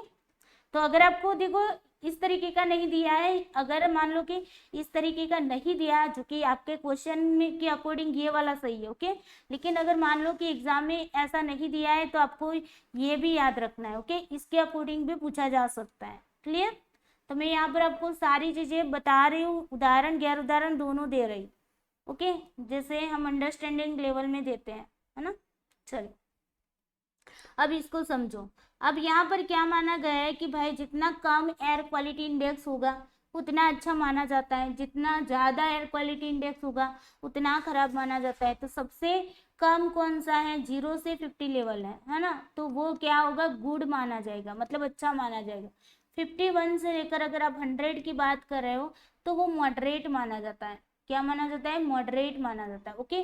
उसके बाद हम अगर 101 से लेकर 151 की बात करते हैं तो वो unhealthy for sensitive group, okay, उसके लिए सेंसिटिव ग्रुप है उनके लिए अनहेल्थी माना जाता है, ओके। 151 से लेकर 200 की बात करते हैं तो वो अनहेल्थी माना जाता है, ओके, मतलब कि जो भी सदस्य हैं उन सभी के लिए क्या है, अनहेल्थी माना जाता है, ओके। उसके बाद अगर हम बात करें ये 201 से 300 की बात करें तो यहाँ पर क्या है, वेरी अनहेल्थी, मतलब कि बहुत ही अनहेल्थी है।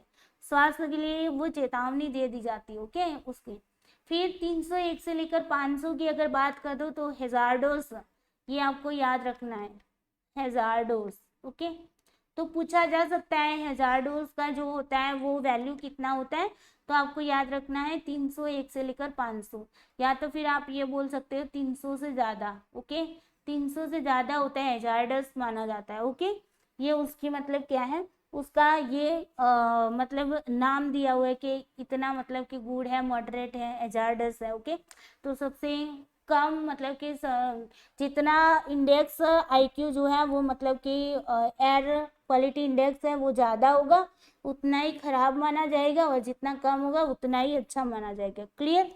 ओके, अब इसको समझते हैं। यहाँ पर देखो कि गुड अगर है तो उसका न्यूनतम प्रभाव होगा, प्रभाव न्यूनतम पड़ रहा है। ओके, मतलब कि पॉल्यूशन कम है।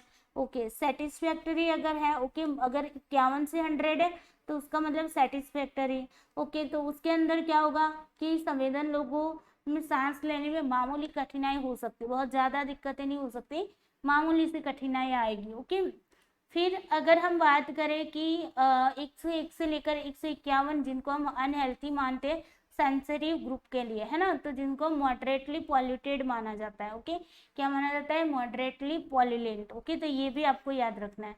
ओके, आप अपनी नोट के अंदर इसको लिख देना। ओके, एक इस तरीके का चार्ट अपनी नोट के अंदर बना लेना।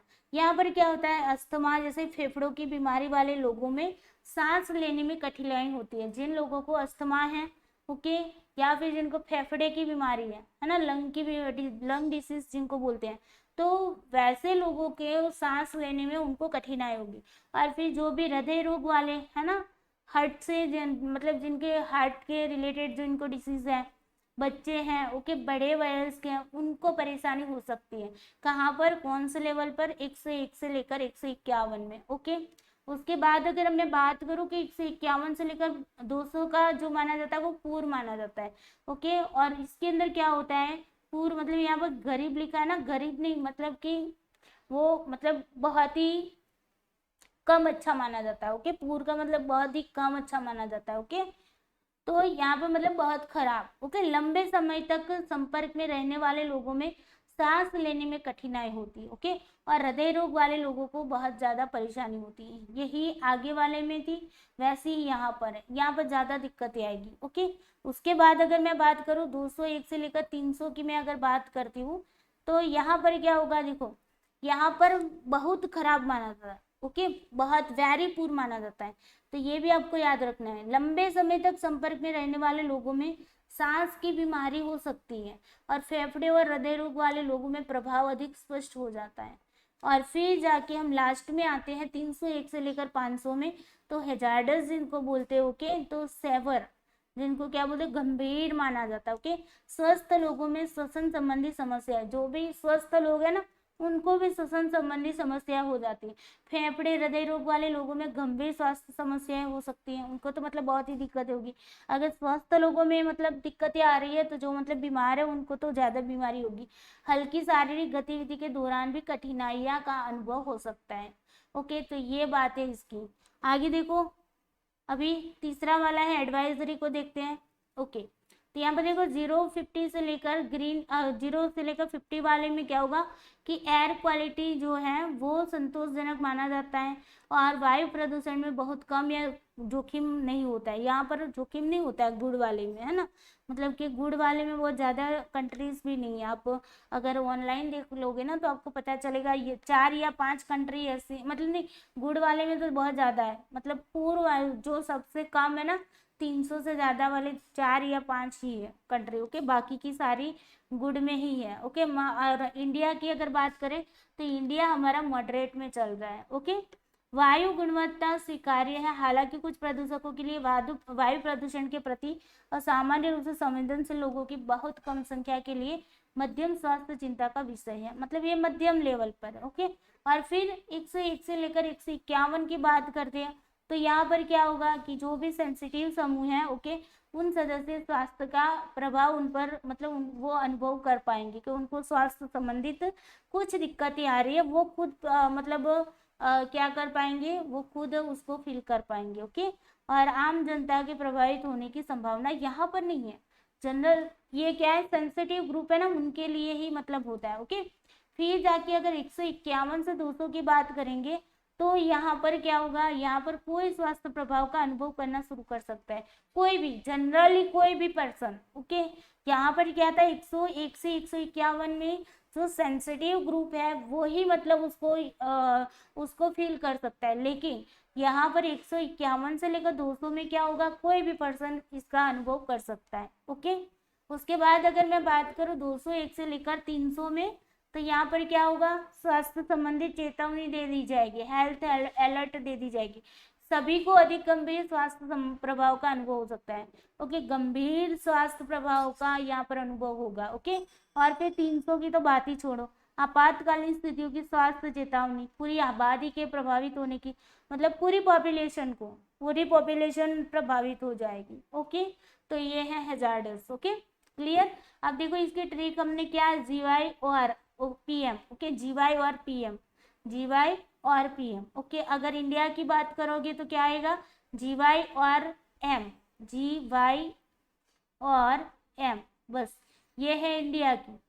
कलर की बात है। ओके, बाकी जो बाकी सब कुछ है वो सेम है, तीनों की तीनों, ओनली कलर जो है वो उन्होंने मतलब कि थोड़ा सा उसको मतलब अलग कर दिया है। ओके, चलिए अब देखते हैं इंडिया एयर क्वालिटी इंडेक्स की बात करते हैं। देखो इंडिया एयर क्वालिटी इंडेक्स में क्या है, मैंने बताया था आपको।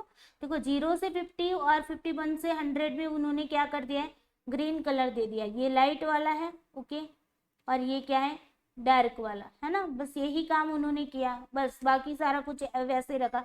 मॉडरेट के अंदर उन्होंने क्या रखा है, 101 से लेकर 200 की। ओके, 101 से लेकर 200 में उन्होंने मॉडरेट बोल दिया। पूर्व में उन्होंने कितना रखा है, 201 से लेकर 300, और वो ऑरेंज में जाएगा, और ये रेड है, सेवर में जाएगा, 301 से लेकर 400 में जाएगा। यहाँ पर थोड़ी सी उन्होंने मतलब कि थोड़ा सा डिफरेंस कर दिया है। ओके, क्योंकि यहाँ पर उन्होंने मॉडरेट के अंदर क्या कर दिया है, 101 से लेकर 200 बता दिया है। ओके, और फिर हैजार्डस 401 से लेकर ज्यादा। ओके, तो ये थोड़ा सा आगे पीछे हो सकता है, लेकिन आपको ये याद रखना है। ओके, थोड़ा सा आगे पीछे हो जाए तो उसको मतलब हमारा दिमाग भी थोड़ा सा उसको दौड़ाना है, जो यूएस वाला और इंडिया वाला दोनों को मिला के आपको दौड़ाना है। ओके, चलिए उसके बाद देखते हैं कि क्या ऑब्जेक्टिव है, एयर क्वालिटी इंडेक्स हम बना तो रहे, उसके हेतु क्या है। तो विभिन्न स्थानों शहरों में वायु गुणवत्ता की स्थिति की हम कंपेयर कर सकते हैं। दूसरा, ये दोषपूर्ण मानकों और अपर्याप्त निगरानी कार्यक्रमों की भी पहचान करने में हमें मदद करता है। और AQI हवा की गुणवत्ता में बदलाव यानी कि सुधार या गिरावट का एनालिसिस भी करने में हमें हेल्प करता है।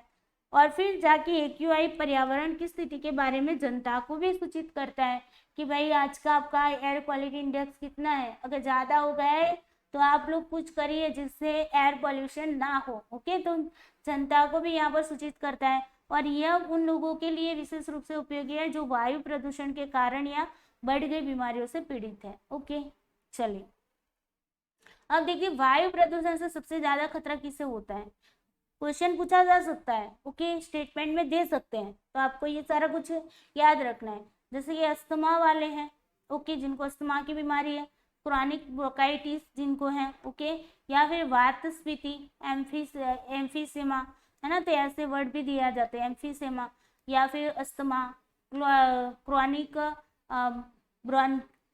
ब्रोंकाइटिस है ना, क्रॉनिक ब्रोंकाइटिस, ये सारे जो रोग हैं, डिसीज हैं, उसमें मतलब उन लोगों को बहुत ज़्यादा खतरा है। किशोरों सहित बच्चों को भी उसको खतरा है। सभी उम्र के सक्रिय लोग जो बाहर व्यायाम करते हैं और बड़े पैमाने पर काम करते हैं उनको भी खतरा है, क्योंकि एयर पॉल्यूशन है ना, नाक के द्वारा अंदर जाएगा ही है ना, श्वास लूंगी तो जाएगा ही। कुछ स्वस्थ लोग ओजोन के प्रति अधिक संवेदनशील होते हैं।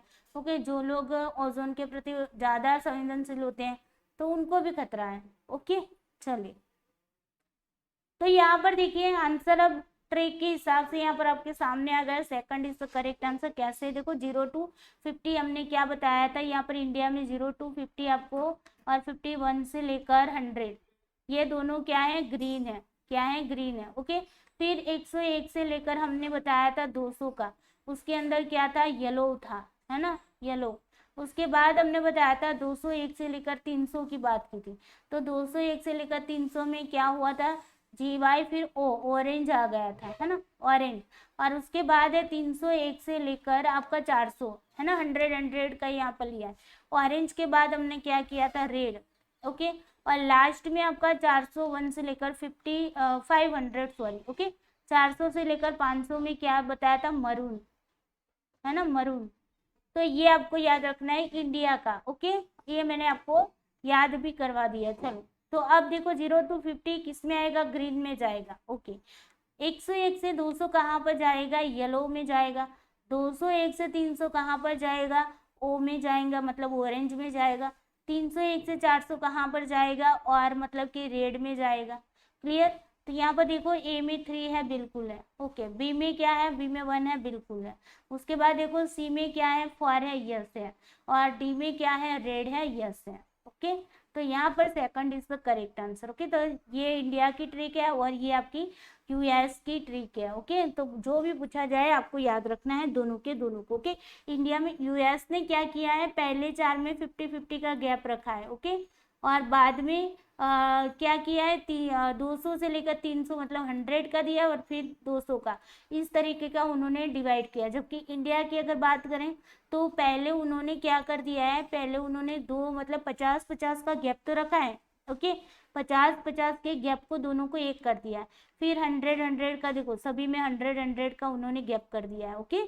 तो ये आपको याद रखना है, क्लियर। उन्होंने भी 6 में ही डिवाइड किया, जिस तरीके से आगे वाली प्रोसेस देखी वो ऐसे ही थी, लेकिन ये वाली जो है ना मॉडरेट गुड वाली, वो आपको थोड़ी सी याद रखनी है, ओके।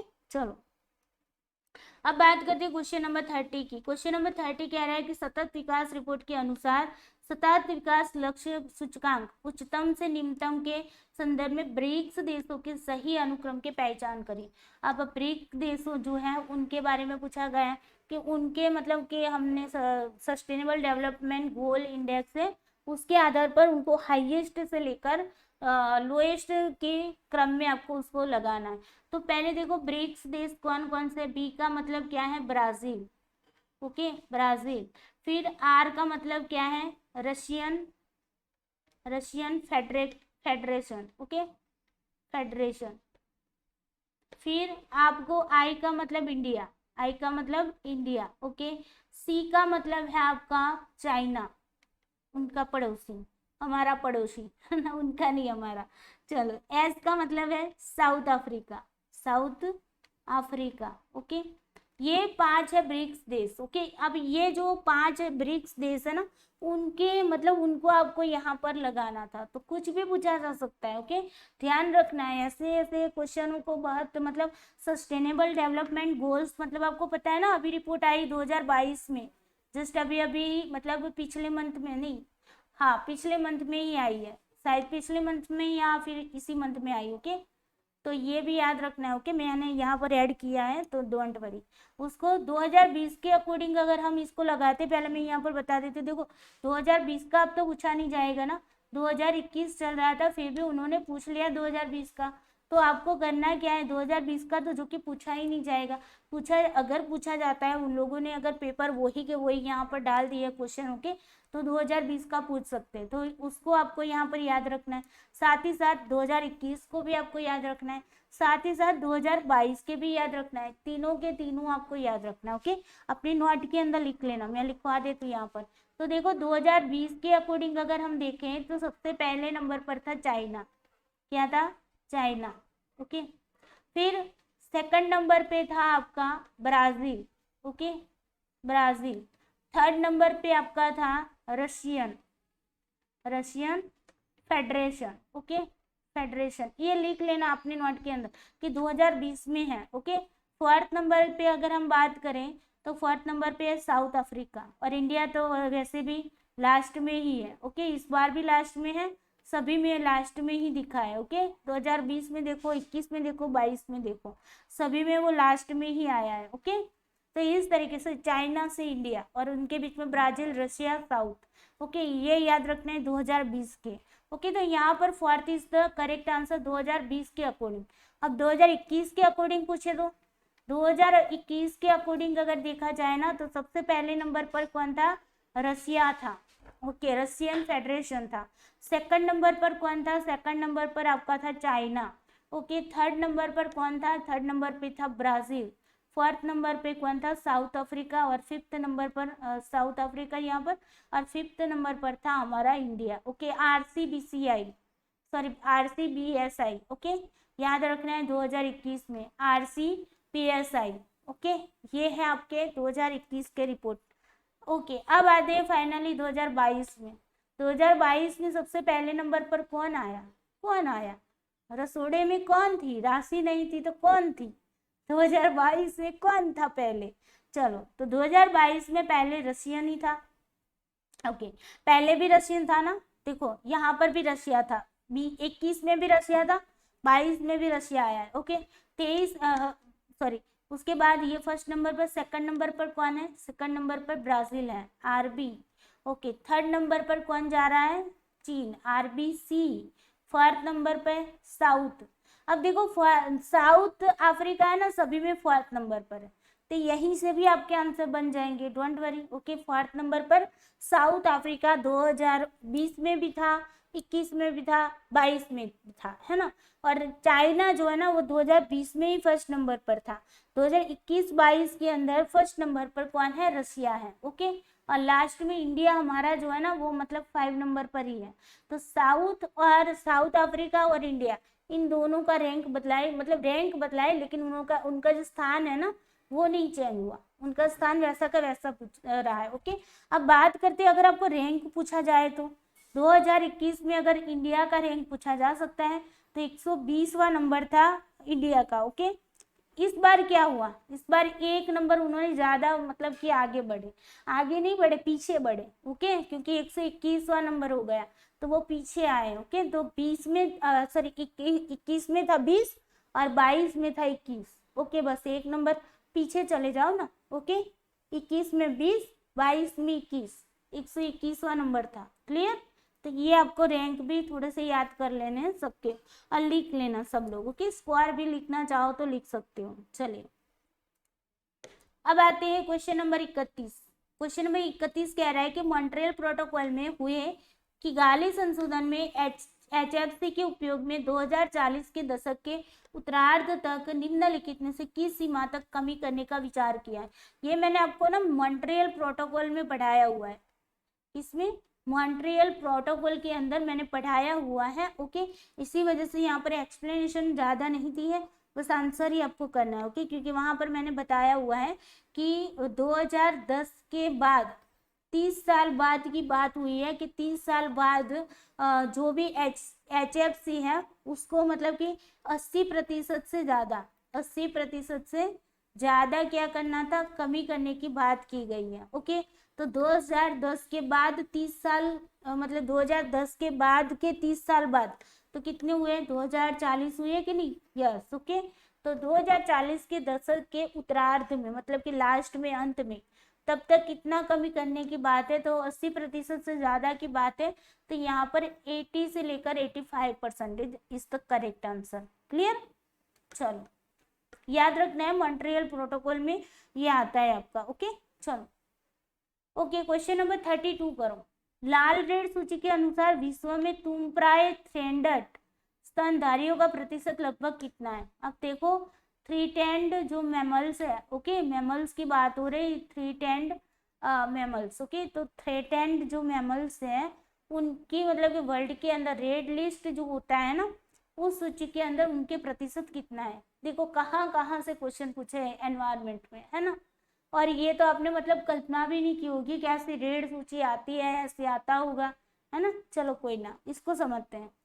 अब देखो ये क्या है, पहले ये समझते हैं लाल सूची रेड सूची है क्या, उसको समझ लेते। ओके, संकटग्रस्त प्रजातियों मतलब कि थ्रेडेंट स्पीसीज जो होती है ना, मतलब कि संकट में है, ऐसी प्रजातियां होती हैं जो संकट में है, जो लुप्त प्राय हो रही है, जिनकी संख्या कम हो रही है ना, वैसी प्रजाति की बात है। तो संकटग्रस्त प्रजातियों की IUCN लाल सूची पौधों और जानवरों की प्रजातियों की वैश्विक संरक्षण स्थिति की दुनिया की सबसे व्यापक सूची है। वो पूरे वर्ल्ड की एक व्यापक सूची है जहाँ पर ये देखा जाता है कि कौन से जानवर हैं, कौन से पौधे हैं जो अब लुप्त प्राय हो रहे हैं, मतलब कि कम होते जा रहे हैं, या तो फिर उनका मतलब कि बिल्कुल भी अता पता नहीं मिल रहा है। ओके, तो वैसे जो भी जानवर है, पौधे हैं, उनकी लिस्ट बनाई जाती है, उनकी सूची बनाई जाती है। ओके, उनको हम रेड सूची बोलते हैं और IUCN रेड सूची बोला जाता है।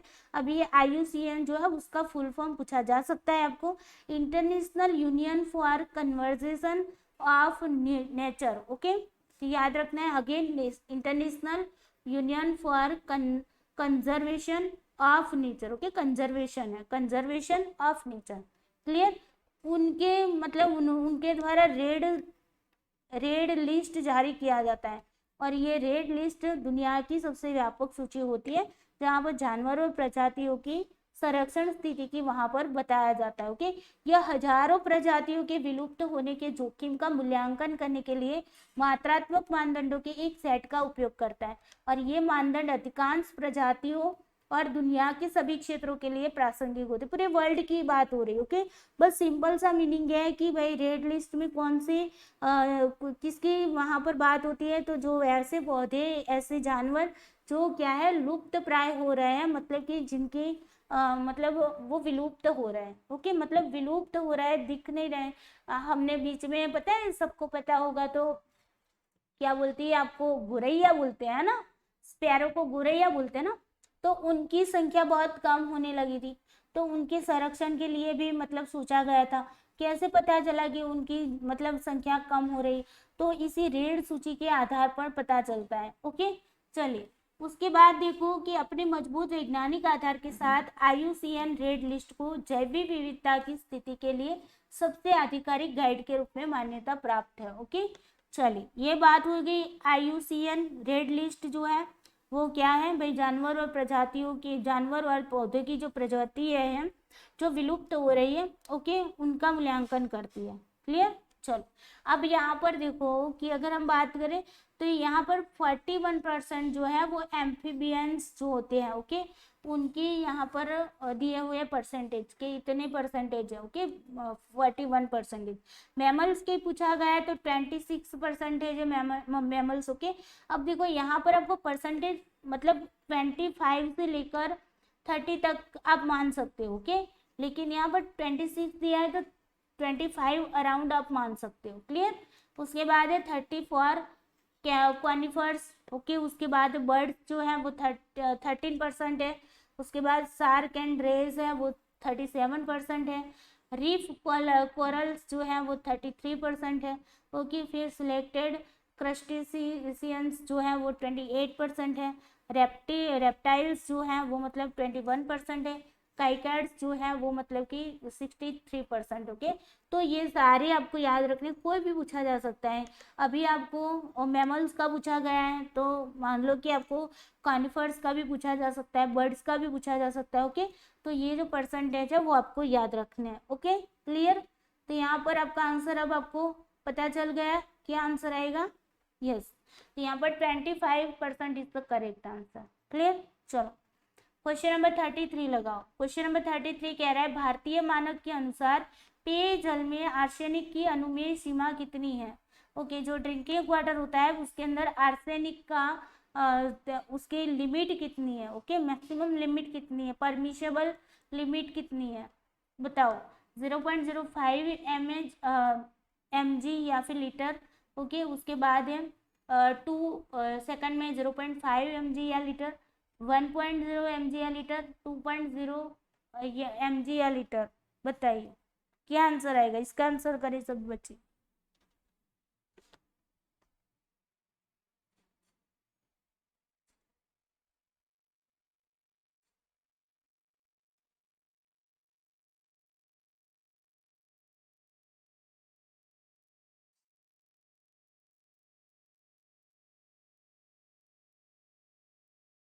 चलिए, ओके, तो यहाँ पर आंसर आएगा आपका 0.05 mg लीटर। ओके, इसको समझते हैं।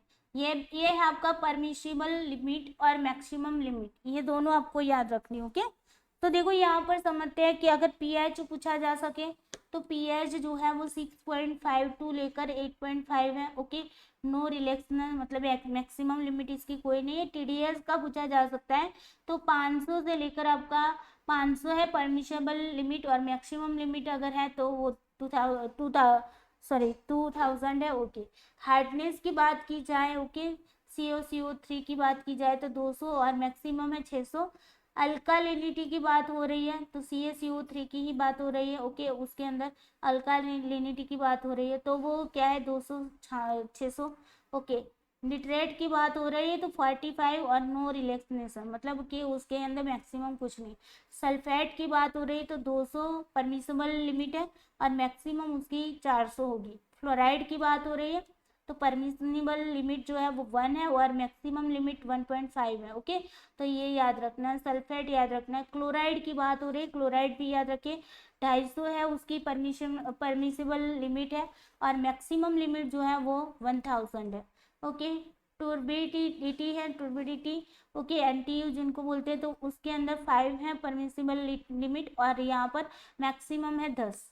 आर्सेनिक की बात हो रही है जो आपको पूछा गया है तो परमिसिबल लिमिट जो है ना वो 0.01 है, लेकिन उसकी मैक्सिमम लिमिट कितनी होगी, मैक्सिमम लिमिट 0.05 होगी। ओके, तो आंसर आपका यहाँ पर 0.05 होगा। ओके, कॉपर जो है, कॉपर 0.05 से लेकर 1.5।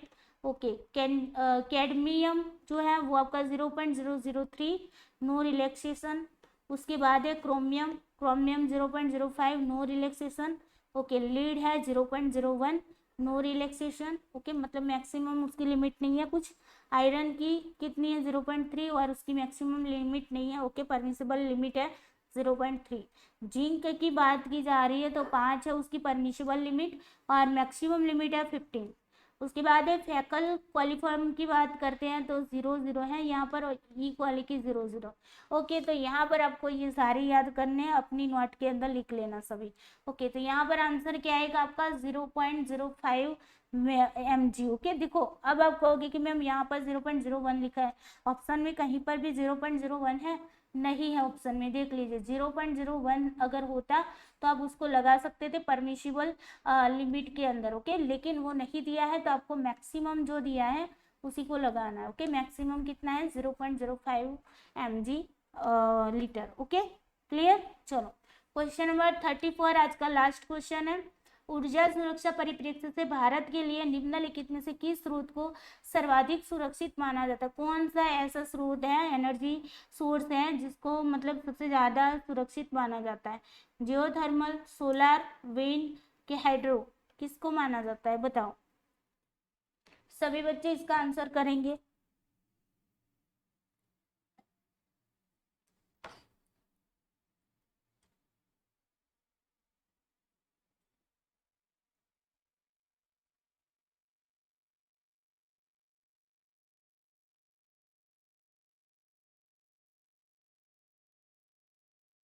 चलिए, ओके, तो पहले इसको समझ लेते हो कि इसका आंसर आपका मतलब क्या आएगा, सोलार। ओके, सोलार जो है वो सबसे ज्यादा सुरक्षित भारत के परिप्रेक्ष्य में माना जाता है। ओके, भारत के जो ऊर्जा सुरक्षा परिप्रेक्ष्य की बात करते हैं तो सोलार जो है वो सबसे ज्यादा सुरक्षित माना जाता है। ओके, इसको समझते हैं। ऊर्जा का अक्षय स्रोत वे स्रोत है जिनका बार बार उपयोग किया जा सकता है और प्राकृतिक रूप से प्रतिस्थापित किया जा सकता है, जिनको हम रिन्यूएबल सोर्सेस बोलते हैं ना। जबकि ऊर्जा के गैर नवीनीकरणीय मतलब कि नॉन रिन्यूएबल जो सोर्सेज होता है, ओके, वो उत्पादन उन संसाधनों का उपयोग करके किया जाता है जो प्रकृति में सीमित है, मतलब कि सीमित लिमिट उसकी लिमिटेड मात्रा में है। ओके, जबकि रिन्यूएबल एनर्जी होती है, रिन्यूएबल सोर्सेज होते हैं ना, वो मतलब उसकी कोई लिमिट नहीं होती है। वो मतलब वो लाइफ टाइम के लिए हमें मिलता रहता है। जैसे कि सनलाइट है तो सनलाइट तो कभी भी खत्म नहीं होने वाली ना, वो तो मतलब रहने वाली, जब तक सन है तब तक उसकी लाइट मिलने वाली है ना। और आपको पता है सन कभी भी खत्म नहीं होगा, है ना। तो ऐसी जो एनर्जी है उसको हम, ऐसे जो सोर्सेस है उसको रिन्यूएबल बोलते हैं।